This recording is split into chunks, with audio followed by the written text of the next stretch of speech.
Fala pessoal, Rodrigo Neves aqui para mais um Anamidcast com vocês. Para quem não me conhece, eu sou um dos fundadores, também sou presidente nacional da Anamid. E nós temos esse podcast aqui, na verdade videocast, para falar um pouco sobre algumas coisas que estão acontecendo no mercado digital, trazer informações, trazer um aculturamento para você que é contratante e quer saber como contratar melhor os serviços digitais, identificar oportunidades, e para você que vende serviços digitais e quer encontrar novas soluções aí para agregar no seu portfólio. E hoje, o meu convite aqui, meu convidado é o querido Léo Santander, que é CEO da Alomorfia. Esse é um chapéu dele.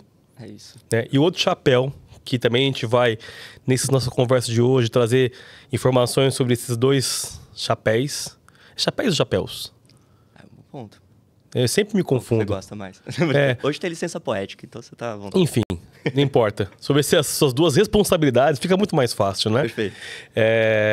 A gente trazer para ti aqui também a informação que o Léo, ele tem uma responsabilidade na Anamid, que é essa aqui, ó. Olha aqui, ó. Eu acho que aqui no vídeo aqui... Do outro lado. Opa, esse pinzinho aqui. Ó, o Léo também tem um pin ali também, né?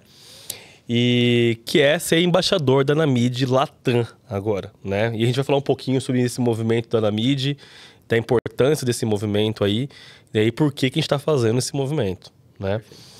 E, Léo, antes da gente entrar na nossa conversa e aprofundar isso, eu queria que você falasse um pouquinho aí sobre quem é, né? Na verdade, o Léo Santander e o que é a Alomorfia. Claro, perfeito. Bom, primeiro, obrigado pelo convite. Poder estar aqui representando também tanto a parte Anamid Latam e falar um pouquinho da área onde eu venho, como que isso se conecta tanto com esse assunto. Bom, eu sou formado numa área que pouca gente segue por esse caminho ainda, né? Embora seja um assunto já um pouco mais tendencioso para o mercado. Eu sou formado em jogos digitais e isso me colocou no mercado com um pensamento juntando três coisas principais, que é o que eu vou conectar com o branding no final, né? Que é olhar para pessoas, olhar para a tecnologia e olhar para o design em si. Né? Então, jogos, a gente traz muito essa visão metódica, sistemática de como solucionar problemas também. Pessoas estão no meio disso tudo. Então, naturalmente, foi me jogando para um critério de entender negócios, de como pessoas funcionam no meio disso tudo. E design porque intimamente está ligado com o que eu sempre gostei e que acabou me encaminhando para o branding, que é onde eu atuo hoje. Eu tenho a Alomorfia, como você mencionou, que é uma agência de branding. E a gente, dentro desse ecossistema que a gente montou, assim, chamados alomórficos, que são esses profissionais internos da empresa, cada um especialista numa área de design, copy, gestão, desenvolvimento, etc., que a gente consegue ajudar os clientes a se posicionarem no mercado digital, principalmente. É legal esses nomes que a gente dá para os nossos colaboradores, né? Essa comunidade. Na Anamid a gente chama de Anamiders, né? Os associados, né? E as lideranças. Na Vitamina Web, que é a minha empresa, nós chamamos de vitaminados. Na verdade, assim, eu não chamava, né? Quem começou a chamar a gente de vitaminado foi os próprios clientes, então acabou pegando aí também. Aceitou, curtiu. É melhor vitaminado do que, né? Descafeinado, né? Enfim. Léo, primeiro ponto que eu queria trazer para vocês aqui é uma informação muito interessante e importante, assim, né? Quando a gente fundou a Anamid lá atrás, a gente sempre tem que pensar em todas as possibilidades que existem e qual que é o nosso desejo. E nosso desejo sempre foi transcender a barreira nacional, né? E não apenas ficar aqui no Brasil, mas também ver oportunidades fora. Perfeito. Só que tudo isso existe uma etapa, um processo, né? Nós temos que ir galgando as coisas conforme a gente vai estruturando. Mas era um desejo e é um dos motivos, inclusive, que Anamid significa Associação Nacional do Mercado e Indústria Digital, e não tem o Brasil no nome, porque eu acho que o digital ele transcende, né? Cultura, religião, nacionalidade. Digital é tudo, né? Inclusive aqui no Brasil a gente usa muitas ferramentas, a maioria, inclusive, nem é do Brasil. Então a gente tem esse olhar. E nesse caminhar, a gente percebeu uma oportunidade de estabelecer uma primeira unidade da Anamid fora do Brasil no Panamá. Por que o Panamá? Porque o Panamá é um hub logístico e financeiro do mundo. O Panamá hoje não está mais na lista cinza, negra aí da parte financeira. Hoje em dia não é mais paraíso fiscal. Ela já transpassou isso e é um país bem assim, bem seguro, muito emergente, dolarizado, né, que é um ponto importante. A gente quis estabelecer a Anamid Latam em um local já dolarizado, que já a gente vai começar a trabalhar com valores e formas cambiais diferenciadas, né, assim, com uma moeda mais estável, né. E a gente, quando eu fui para o Panamá, que eu já fui umas 5 ou 6 vezes para o Panamá, e a gente percebe que o Panamá, o que a gente não encontra lá quando vai nos eventos, vai nos rooftop, vai fazer network, é panamenho, né? E, lógico, existem os panamenhos, mas também existem os panamenhos, as pessoas estrangeiras que viraram panamenhos, né? Tem muita gente de fora que virou panamenho. E lá está o mundo, né? Já encontrei europeu, norte-americano, venezuelano, boliviano, enfim, tudo já encontrei no Panamá. Então eu falei, putz, isso aqui é um hub legal de concentrar, né, e gerar oportunidade de negócio. O Panamá por si só, ele não é um país tão grande, né? Com uma população tão grande. Eu acho que o Léo tem alguns números que pode até apresentar pra gente aqui. O Panamá tem cerca de 4,5 milhões, mais ou menos, se eu não me engano. Todo. Só que assim, mas ele é um ótimo benchmarking para você começar a colocar um pezinho fora do Brasil. Total. Né? Meu ponto de vista, eu acho que para você, o Panamá não é um custo alto. Né? Às vezes, ir para o Panamá, às vezes, é mais barato que ir para algumas regiões brasileiras. E aí você consegue começar a sair um pouco da bolha Brasil, sabe? E enxergar como é que é o ambiente lá fora, entendeu? Total. E o Panamá é um hub, que nem falei, é grande e é um canal legal para a Latin América, né? Essa foi o que eu identifiquei, sabe, Léo? E por isso que nós estabelecemos ali, primeiramente, antes de virar Anamid Latam, nós falamos assim, vamos virar Anamid Panamá. E depois a gente transformou para Anamid Latam, que é um outro papo da nossa conversa. Você, Léo, quando você foi para o Panamá, o que você identificou ali, cara? Bom, acho que tem muito disso que você trouxe. E acho que duas coisas me conectam muito, eu enquanto empresário também, né? Representando os meus negócios e entendendo como que o Brasil pode ganhar com isso. Principalmente no setor digital. Porque a primeira vez que você fala de Panamá e fala de setor digital pode parecer um pouco estranho, porque, como você mencionou, o Panamá é lembrado por ser um hub logístico e financeiro, né? E aí muita gente, inclusive, questiona, até nas imersões que a gente faz de negócio também, o que tem de oportunidade para mim aqui, sendo que todo mundo está meio que mencionando sobre importação e exportação, aberturas bancárias ou contas aqui para aproveitar vantagens tributárias, impostos, etc. E aí fica um quesito, né, essa pergunta. E aí eu já venho com a resposta porque foi muito pertinente nessas viagens que eu fiz. Eu pude conhecer alguns empresários que, inclusive, assim como você mencionou, um deles é um centro de inovação que está lá no Panamá, mas é de um espanhol, não é de um panamenho, né? O outro é um galpão logístico, inclusive, que atua muito bem e que eles também são uma zona franca, que é o tema que eu vou entrar agora, e são de venezuelanos, não são de panamenhos. Então, isso é bem comum dentro desse cenário.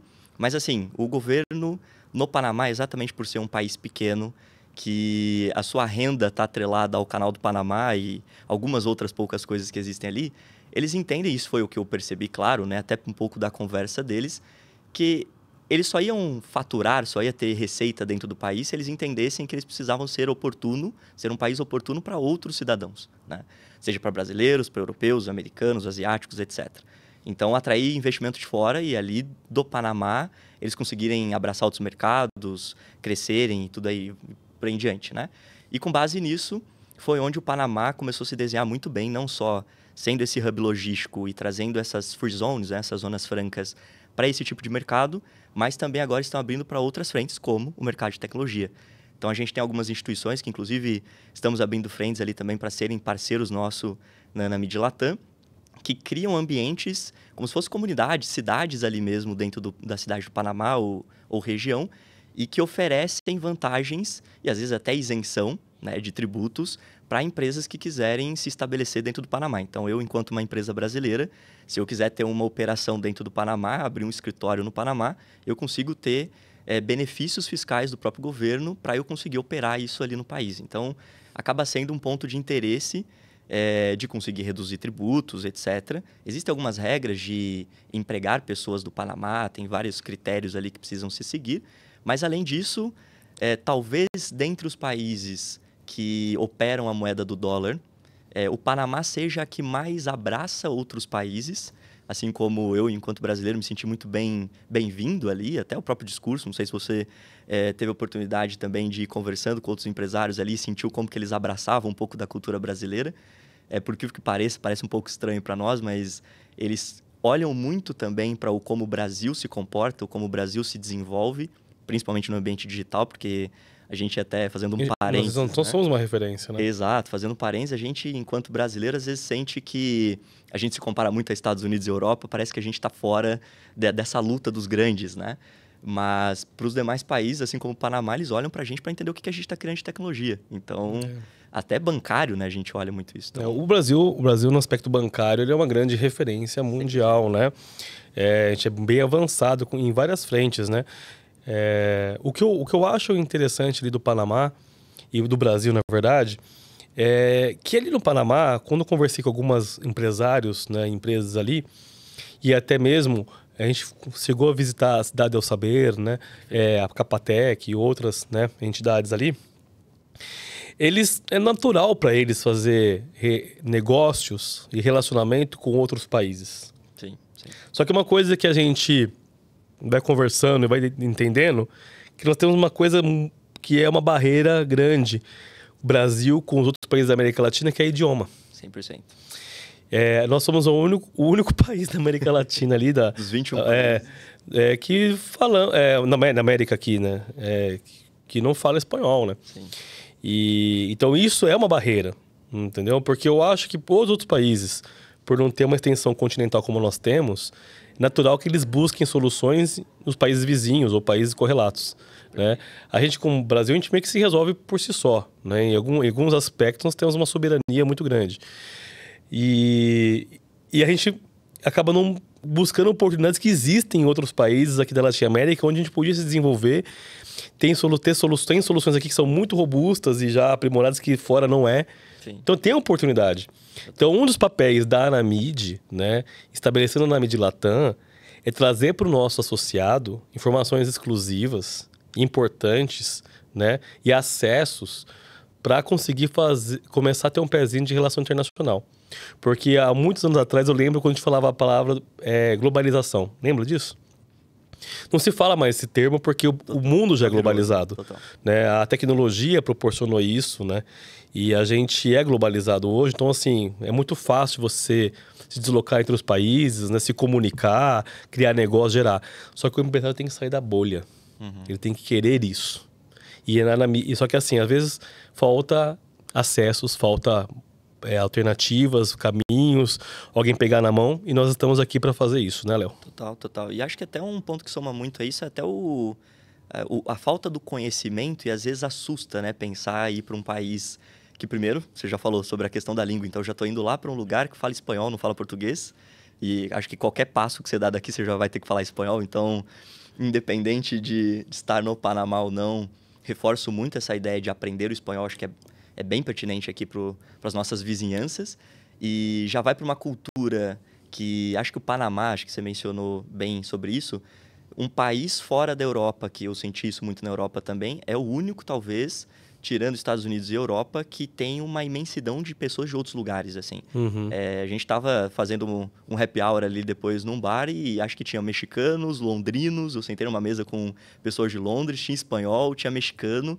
E isso é muito interessante porque, a priori, quando você pensa, é um paizinho no centro da América, parece um pouco esquecido para alguns, né? E acho que isso é bem legal. E aí, a falta do conhecimento que eu digo é muito por isso, porque parece meio distante e talvez até o que acaba acontecendo muito, e acho que vale colocar um recorte aqui, que depois eu quero até pontuar alguns dados. O Panamá, às vezes, ele não precisa, ou talvez não seja nem tão interessante olhar ele como um destino final, né? Acho que isso... Várias pessoas reforçam sobre, o próprio André também que está com a gente. Ele sempre menciona sobre esse cenário porque o Panamá, enquanto país pequeno, o Panamá com uma cultura ali específica também pode ter uma limitação sobre quantidade de empresas que você pode atender e por aí em diante, né? Mas todos os vizinhos passam em algum momento pelo Panamá, porque ele é o stopover, né? Inclusive, tem se vendido muito nesse formato de você pega um voo do Brasil, passa pelo Panamá e vai para os Estados Unidos, ou passa pelo Panamá e vai para outro país como o México, e eles fazem muito. E vocês estão no mercado digital, às vezes vocês têm clientes que seria interessante eles abrirem frentes internacionais. Perfeito.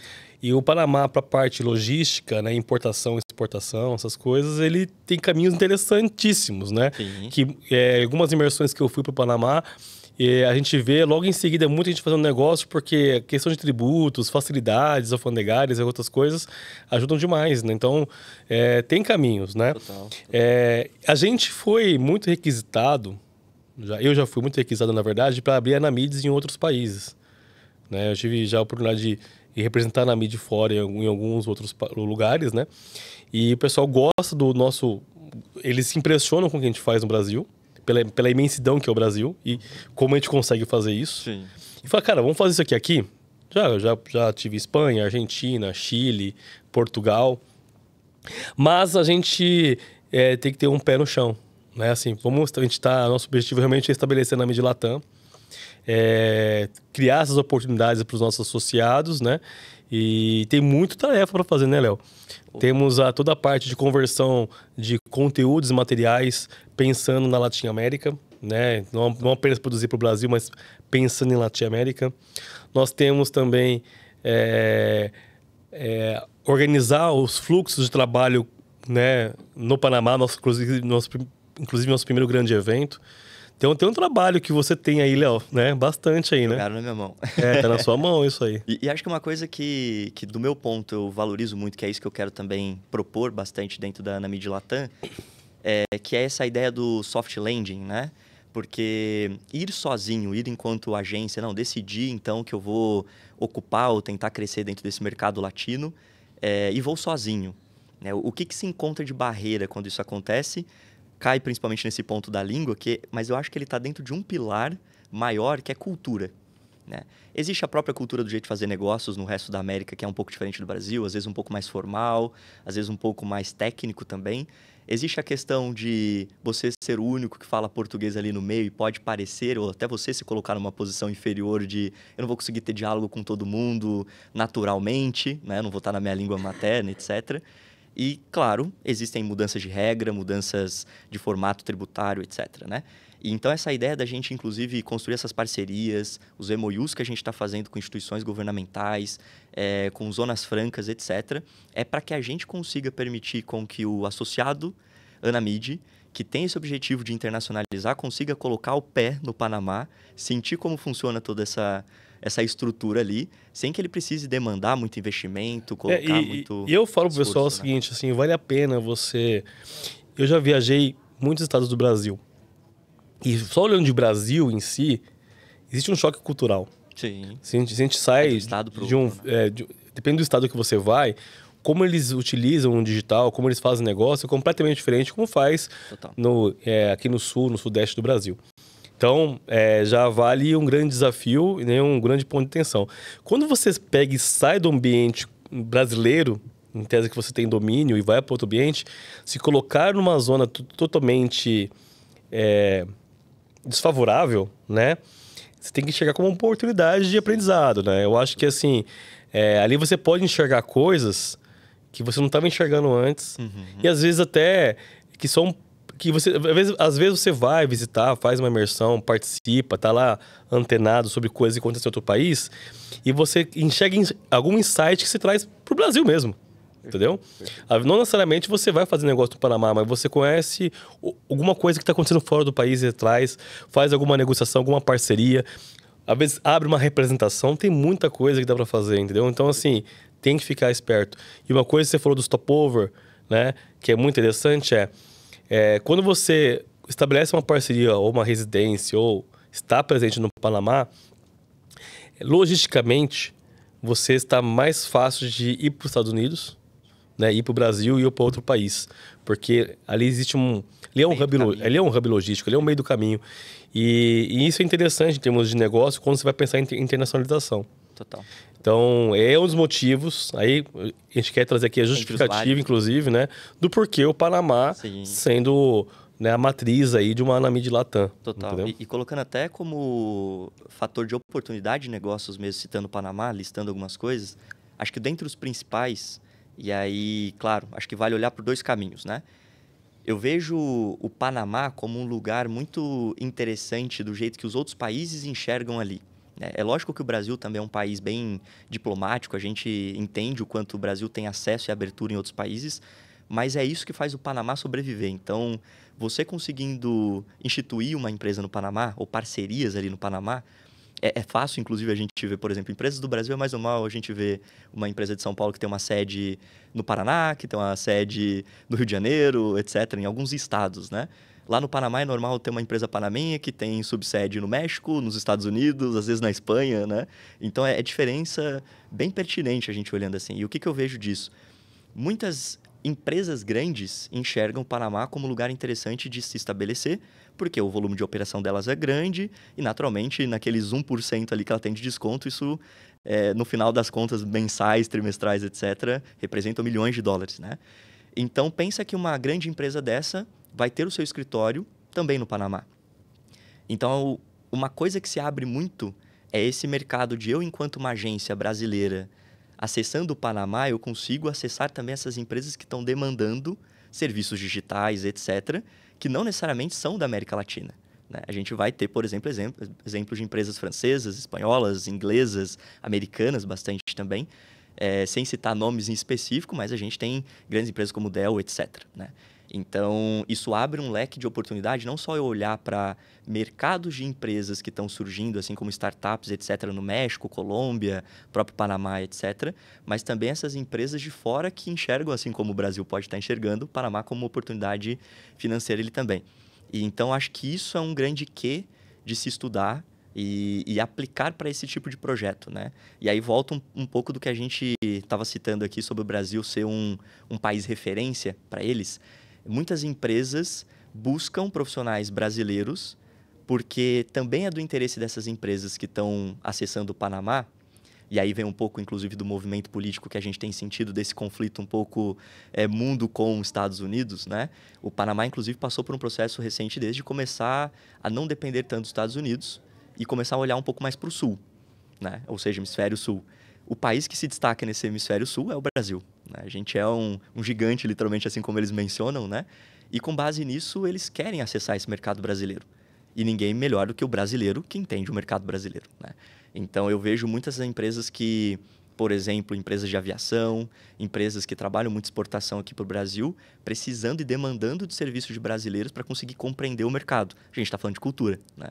Então, isso também é um mercado que tem né, crescente, assim como do contrário de empresas que querem entender como se portar na América Latina de forma geral. E se você conseguir ter parceiros ali também do espanhol, você vai acessar mercados bem interessantes que estão crescendo, né? O próprio Equador também está numa crescente bem legal. Léo, eu queria que você contasse pra gente, assim, agora, ir pra nossa última parte aqui do nosso bate-papo, faz um pouco, assim, de uma conexão da alomorfia com o mercado internacional, branding. Perfeito. Porque você vender no Brasil, o seu posto de marca, você tem que fazer uma remodelagem ou uma nova roupagem quando você vai para o mercado internacional. Sim. Isso envolve muito branding, né?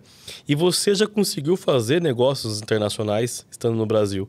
Então eu queria que você contasse um pouco aqui a sua experiência sobre, assim, como é que você faz negócio internacional?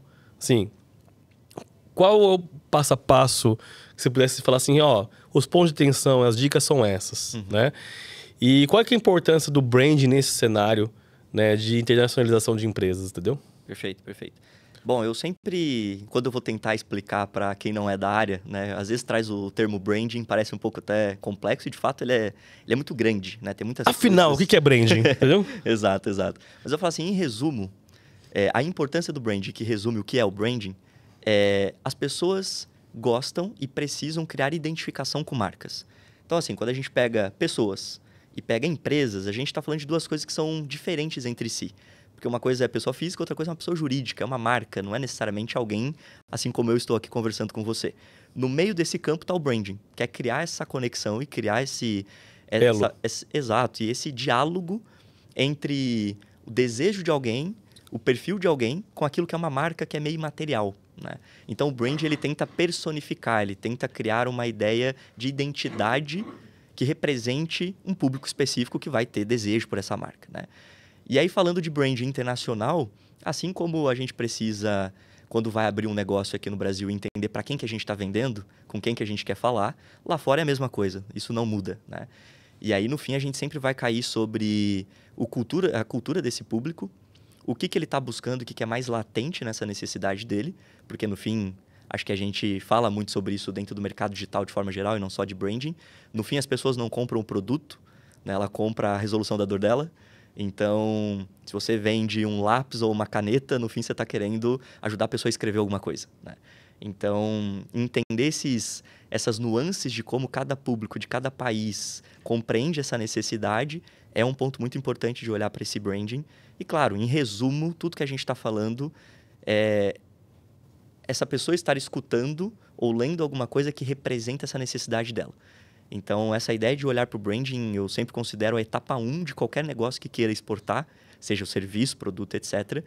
Porque ele vai estar pisando num lugar novo e que é natural que existem países, uns mais e outros menos, que vão olhar com um certo bloqueio de início, né? Tá vindo de fora, é uma empresa que está vindo com uma característica diferente. Então, tem lugares que são muito receptivos, tem lugares que a gente precisa entender se faz sentido até mudar o nome, mudar a marca, incorporar um outro tipo de comunicação, até outros sócios para aquela operação local. Isso tudo está dentro também de olhar branding, assim como olhar negócios, né? E acho que resumindo até do que você me perguntou de como eu faço negócios internacionais, bom, eu atuo dentro de branding, né? Acho que até um ponto que eu sempre brinco muito. Meu nome por si já me conectou na área, né? Porque eu tenho um sobrenome Santander que é forte, né? Então, Leonardo Santander, eu sempre olhei para isso e falei, bom, eu já nasci com uma marca forte, eu preciso saber trabalhar isso, né? E isso me conectou muito com o branding. Então, acho que vai muito disso. Aquilo que você mostra cria de ideia de um público e, naturalmente, você saber trabalhar isso. Acho que mesmo trabalhando direto do Brasil, quando eu vim para São Paulo em 2019, comecei a minha empresa aqui, eu já olhava muito para entender empresas no mundo todo precisam se posicionar, né? E todo mundo está o tempo todo olhando para como conseguir se posicionar melhor de uma forma que ele aumente as vendas, não dependam de ficar naquele critério que a gente fala muito de ficar toda hora baixando o preço para ganhar mercado, né? Que é uma coisa que eu sempre considero muito para os meus clientes. E nisso, naturalmente, o que muda muito é língua. Se você conseguir criar conexões e dominar as línguas também, acho que isso é um ponto bem pertinente. Então, até quando eu fui mesmo para o Panamá, na primeira viagem que eu fiz, já fechei 2 negócios lá, um, inclusive, com esse centro de inovação, porque eu entendia que eles estavam olhando para o mundo todo e o Brasil era um pilar de interesse deles. E aí eu, enquanto brasileiro, consegui me colocar nessa posição que era favorável ao que eles estavam querendo. Bom. Né? Então, acho que é um pouco disso. É entender esse jogo, que acho que o brasileiro é muito bom nisso, né? A gente é bom de entender as nuances das coisas. Muito bom. Obrigado, viu, Léo? Estamos caminhando aqui para o nosso final de conversa, né? É muito importante a gente trazer para você, associado, luz das ações que a Anamid faz, né? Você para o mercado, oportunidades, né? E faça parte da Anamid, é importante. Com certeza. Queria muito te agradecer pela sua presença. Tá? Agradeço. É muito legal você passar essas informações, é legal esses depoimentos, né? E é importante as pessoas saberem quem está por trás de algumas ações que acontecem na entidade também. Para você estar nos assistindo, né? Não deixem de seguir o nosso canal, não deixem de seguir o Instagram da Anamid, anamid.oficial. Sempre tem alguma coisa acontecendo na Anamid, algum webinar, algum evento, algum novo material, algum debate, alguma discussão, algum resultado de pesquisa. A Anamid é uma associação que movimenta muito no mercado digital brasileiro e, em breve, mercado digital Latam também. Léo, muito obrigado. Eu agradeço. Obrigado a vocês todos e até o próximo Anamidcast.